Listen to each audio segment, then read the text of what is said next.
Yon mga idol, magandang tanghali po sa ating lahat. Yan ang ating niluto mga idol.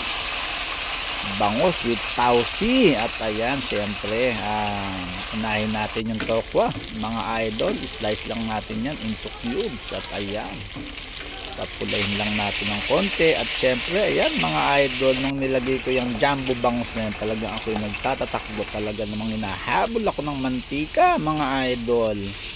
At syempre, ang walang kamatayang gisa. At inulog na natin ang tausi. At ayun, lagyan natin ng konti pang pampalasa mga idol. At ayan na po, talaga namang ilagay na natin yung ating tokwa ni Aryong mga idol. At ayan na po, isalansa na natin yung jumbo bangos ni Aryong mga idol. Talaga namang request yan mga idol. At syempre, yung mga nagre-request sa atin, priority natin yan mga idol. At ayan na po mga idol, kumukulo-kulo na at nilagyan na natin ng onion leaves mga idol para may konting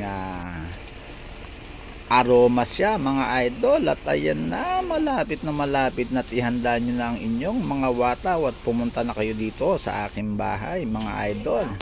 Ayan na po ang finished product. Maraming salamat po sa walang sawang pagtangkilik sa akin. Bye bye.